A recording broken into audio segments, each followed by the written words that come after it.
Most people believe money rewards effort, more work, more discipline, more sacrifice, and eventually the results should follow. That belief feels reasonable. It's also deeply misleading because if effort were the deciding factor, outcomes would rise evenly with input. They don't. Some people apply relentless effort and stay financially static, while others appear to move ahead with far less visible strain. So here's the real question. What if the problem isn't how hard you're playing, but the game you're playing? Leonardo da Vinci understood something most people never examine.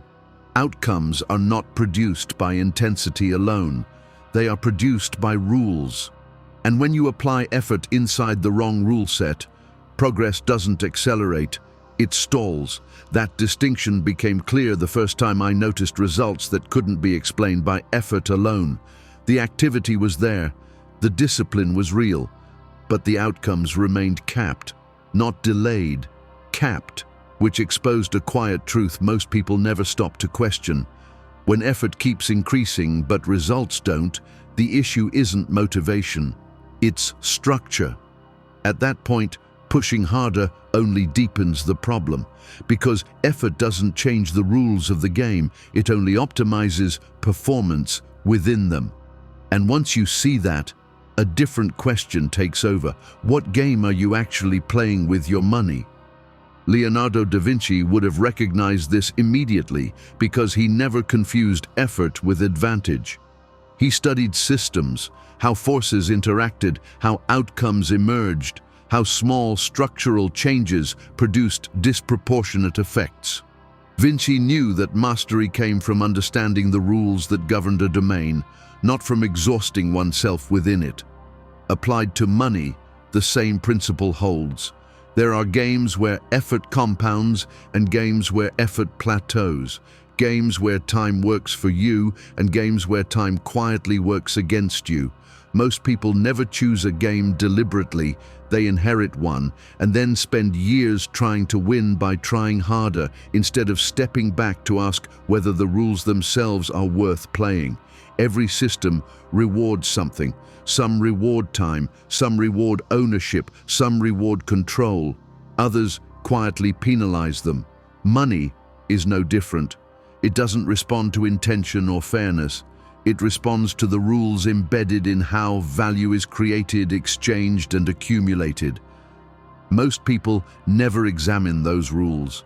They simply participate. They earn, spend, save, repeat. And when outcomes disappoint, they assume the problem is effort or discipline. But what if the issue isn't performance at all? What if it's the structure of the game itself? This is why effort can feel exhausting without being effective. Effort amplifies whatever system it's placed inside. In some games, effort compounds. In others, it caps. In others, it quietly decays.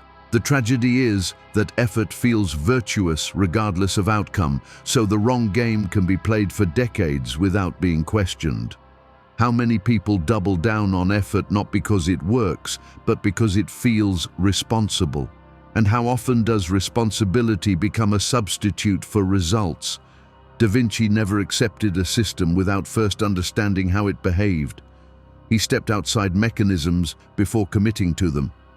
He studied motion before building machines, anatomy before painting bodies, water flow before designing canals. Vinci knew that participation without comprehension was submission. Applied to money, the lesson is simple. Before asking how to win, you must ask what kind of game you're in. Because once effort is committed, switching games becomes expensive. And the longer you play without understanding the rules, the harder it becomes to leave. Most people never choose their money game. They inherit it. Earn first, spend what's left, save whatever remains, repeat. It's presented as responsible, even virtuous, but responsibility and effectiveness are not the same thing. This default game rewards obedience and consistency, not leverage or positioning. It trains people to trade time for money and calls stability success. And because it feels familiar, it rarely gets questioned. But if this game actually produced upward mobility at scale, why do so many disciplined players remain permanently capped? Here's the part that creates discomfort. Some people are not working harder than you. They're not smarter. They're not more disciplined. They're simply playing a different game. One where time compounds instead of resets, where ownership matters more than activity, where position outweighs effort. Once you notice this, it becomes impossible to ignore. The same hours produce radically different outcomes depending on the rules governing them. So the question shifts. If effort alone isn't the separator, what exactly is being rewarded instead? If this distinction is starting to land, I invite you to subscribe, not for tactics, not for promises, but to stay grounded in principles that explain why outcomes differ so dramatically beneath the surface.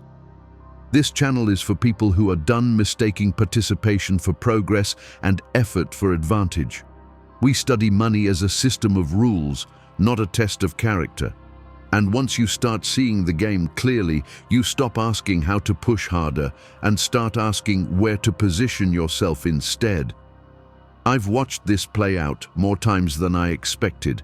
People doing everything right on paper, working consistently, saving responsibly, avoiding obvious mistakes, yet remaining financially stationary for years, not declining, not collapsing, just stuck. And what stood out wasn't a lack of intelligence or discipline, it was something subtler. Every dollar they earned entered the same loop and exited the same way. Nothing accumulated, nothing remained. That's when it became clear. Effort wasn't failing them. The game they were playing simply wasn't designed to let progress compound. This is an uncomfortable realization because it forces a pause. If the game itself caps outcomes, then persistence alone isn't heroic, it's obedient. And obedience feels safe, it feels responsible, it feels like the right thing to do. But is it actually producing the life you expect it to? At some point, discipline without leverage becomes endurance. And endurance, no matter how admirable, was never designed to produce disproportionate results. So ask yourself honestly, are you optimizing how well you play, or questioning whether the rules themselves deserve your effort? Leonardo da Vinci would have recognized this tension immediately. He didn't admire systems that consumed effort without producing advantage. He studied where effort translated into permanence, where work created assets, not just output. Vinci understood that some games reward repetition, while others punish it. And once that distinction is seen, participation becomes a choice, not an obligation. The mistake most people make is assuming all progress operates under the same rules. But what if money doesn't reward consistency universally? What if it only rewards consistency when it's applied in the right game? Once you step back far enough, the pattern becomes obvious. There are two fundamentally different money games being played at the same time. One rewards participation, the other rewards positioning. In the first, money is earned, spent, and reset. In the second, money is accumulated, retained, and redeployed. Neither game is evil, neither is immoral, but they produce radically different outcomes over time. The problem isn't that most people choose the first game, it's that they're never told another one exists. And if you don't know multiple games are being played, how would you ever think to switch? Here's the interruption most people don't expect. The participation game feels productive because it's busy. It rewards visible effort, reliability, and consistency. But it rarely creates permanence. The positioning game feels slow and uncertain because results are delayed. Yet it creates things that remain: assets, ownership, leverage. This is where identity gets involved. One game validates who you've been taught to be. The other asks you to tolerate uncertainty without applause. So the real question isn't which game is safer, it's which one actually leads where you think you're going. Before we go any further, pause here. Don't analyze, don't justify, just observe. Based on how you earn, save, and make decisions right now, which game are you actually playing?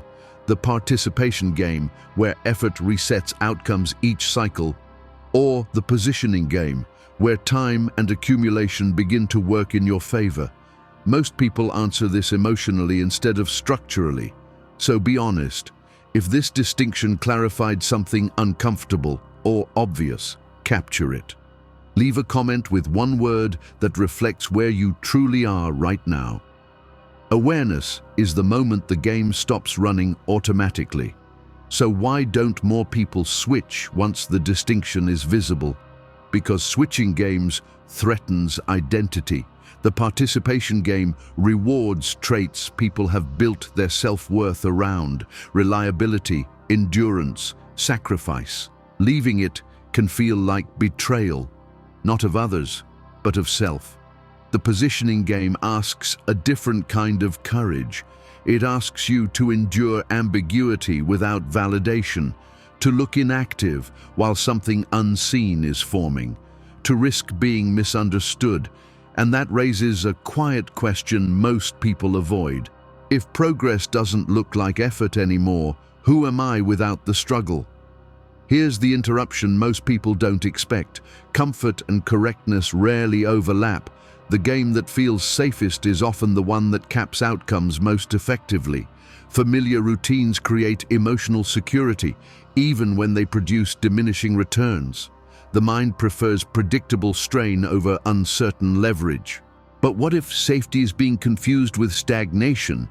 What if the discomfort you've been avoiding isn't risk, but growth trying to break pattern? Leonardo da Vinci understood this resistance deeply. He knew that people defend systems not because they work, but because they're familiar. Before changing methods, he studied why old ones were protected so fiercely.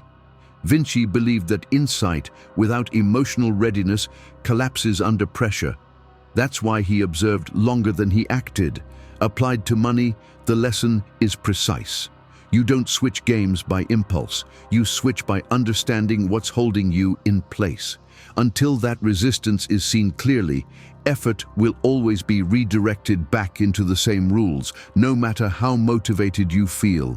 This is where separation actually begins, not when outcomes change, but when direction does. Two people can earn similar amounts, live similar lives, and make similar decisions on the surface, yet be moving toward entirely different futures underneath. One repeats cycles, the other builds position, and because nothing dramatic happens at first, the divergence feels imaginary. But direction doesn't need speed to matter. It only needs consistency. So here's the uncomfortable question. If your current money habits were left untouched, what kind of future would they quietly construct? Here's the interruption most people miss. Stability is not neutral.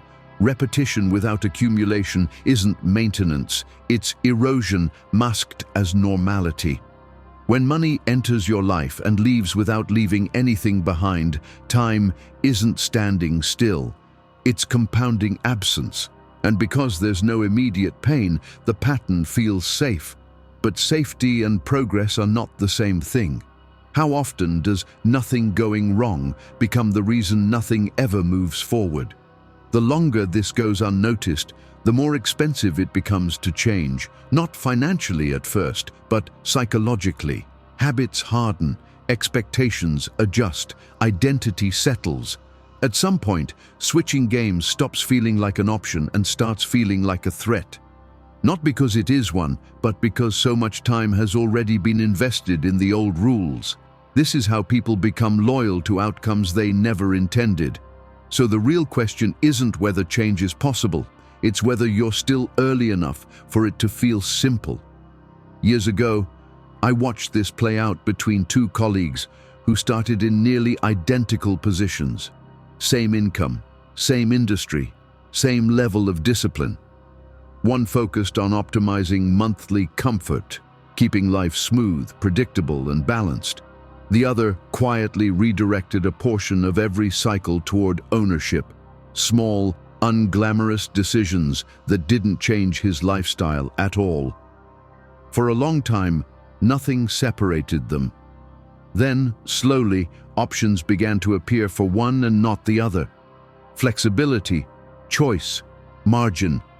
From the outside, it looked like a sudden shift, but nothing sudden had happened. One person was playing a game where money reset each month. The other was playing a game where money stayed. And once that difference surfaced, it was already too late to ignore. Leonardo da Vinci would have treated this outcome as inevitable, not surprising. He believed systems reveal their truth over time, not through intention, but through repetition. When the same inputs are applied again and again, results stop being random and start becoming predictable. Money behaves the same way. It doesn't care about effort or fairness. It compounds whatever structure it's given. Participation produces cycles. Position produces accumulation. Once this is understood, uncertainty shrinks. The only uncertainty left is personal. How long will you keep repeating a pattern before accepting what it produces? Pause here again, this time more precisely. Not where you want to be, not where you hope to end up, but where your current decisions are actually positioning you. Are you playing a game where money passes through you, or one where it stays and compounds? Most people avoid this question because the answer feels inconvenient. But clarity doesn't ask permission. If this distinction sharpened something you've been avoiding or confirmed something you already suspected, capture it. Leave a comment with one word that reflects your current position: cycling, accumulating, stuck, or shifting. Naming it is often the moment the game loosens its grip. This is where the idea stops being theoretical. Once you see that outcomes are produced by repetition inside a rule set, responsibility quietly changes shape. It's no longer about effort or intent. It's about what you allow to repeat. Money doesn't respond to what you believe about yourself. It responds to what your decisions reinforce, and that realization can feel heavy because it removes the comfort of chance. But it also removes confusion. If patterns create outcomes, then outcomes are not mysterious. They're informational. So the real question becomes, what are your results trying to tell you about the game you're playing? Here's the point most people overlook. Not choosing is still a choice. Momentum doesn't pause while you decide. It carries whatever structure already exists forward. When people say they're waiting for clarity, they're often just allowing the default game to continue running. And default games are designed to persist. They don't need your agreement. They only need your inaction. So ask yourself honestly, are you choosing your money game deliberately, or inheriting it passively and calling it patience? Vinci believed repetition was never neutral. In his studies, repetition either refined mastery or reinforced limitation. There was no middle ground. The same applied to systems. Repeating a flawed process didn't make it safer, it made its outcome more certain. Applied to money, the implication is precise. Repeating decisions that reset progress doesn't stabilize life, it locks it. And once repetition becomes identity, change feels disruptive even when it's necessary. This is why awareness matters, not because it fixes anything immediately, but because it interrupts inevitability before it hardens. At some point, every player reaches the same quiet fork. Continue playing a familiar game with predictable limits, or tolerate the discomfort of switching rules before outcomes force the issue. Neither option is dramatic, neither requires rebellion, but only one changes trajectory, and the longer the decision is delayed, the more the decision is made for you. So, before we close this loop, consider carefully, are your current money choices reinforcing a future you recognize or one you're simply used to? This is the point where the noise falls away. No new information is needed. No motivation is required. The distinction is already clear. One game consumes effort and resets outcomes. The other converts repetition into position, and once that difference is seen, unseeing it becomes difficult. The real tension now isn't external, it's internal, because clarity doesn't demand change, it exposes it. So the question becomes simple and uncomfortable at the same time. What will you keep repeating now that you know what repetition actually produces? Here's what surprises most people. Switching games doesn't require dramatic moves, no announcements, no rebellion, no overnight transformation. It begins quietly, at the level of decisions that don't feel important yet. What stays, what resets, what accumulates, what disappears. The wrong game survives because it convinces people that change must be extreme to matter, but trajectory shifts rarely feel dramatic in the moment. They feel subtle, ordinary, almost forgettable, and that's why they work. Leonardo da Vinci understood that the most powerful forces don't rush, they persist. He trusted systems that could run without constant intervention. Once the rules were aligned, outcomes followed naturally. Money behaves the same way. When decisions reinforce accumulation, time becomes an ally. When they reinforce reset, time becomes a ceiling. There is no pressure here, no urgency, just mechanics. And mechanics don't argue, they only repeat. So as you move forward, consider this carefully, not what you intend to change, but what you are allowing to continue, because time will multiply it either way. Understanding the game always comes first. Structure only matters once the game is chosen. For my own part, I use a simple system to keep decisions clear and uninterrupted. Not to move faster, but to avoid drifting back into the default game. No complexity, no subscriptions, full ownership. It's there if that kind of structure supports your thinking. You can explore it using the link below. And if not, this stands on its own. Clarity is already enough. The game is already in motion. The only question left is which rules you're choosing to live under, and there you have it, why you're playing the wrong money game. We explored why effort alone often resets outcomes, how repetition inside the wrong rules quietly caps progress, and why positioning, not intensity, determines what actually accumulates over time. If this breakdown sharpened your thinking, continue with the next video. It will take you further into how these principles play out in real decisions. Support the channel by liking, sharing, and subscribing, and leave your reflections in the comments. Stay sharp, stay intentional. Keep shaping your wealth the way Da Vinci shaped his work, patiently, deliberately, and with an understanding of the rules that govern results. Thank you for being here. I'll see you in the next video. See you there.